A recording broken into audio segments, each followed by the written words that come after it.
নমস্কাৰ, মোৰ সহধৰ্মিনীৰ সৈতে যোৱা 30 তাৰিখৰ পৰা খানাপাৰাত হৈ থকা সৰচ মেলালৈ আহিলোঁ।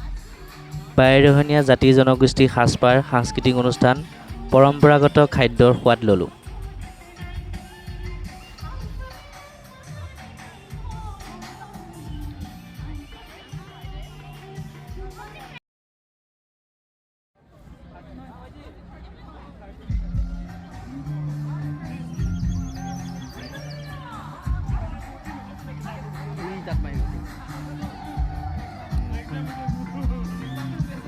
ইয়াৰ পাছতে আমি আহিলোঁ মিচিং জনগোষ্ঠীসকলৰ পৰম্পৰাগত গাহৰি পোৰা মাংস আৰু আপুং বা আমাৰ ভাষাত ছাই মদৰ সোৱাদ ল'লোঁ।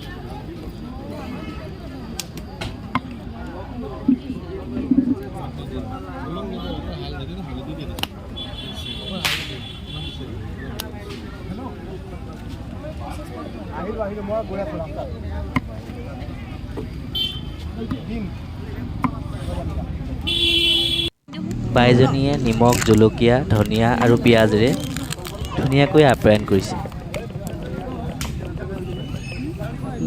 তাৰপিছত আমি উপভোগ কৰিলোঁ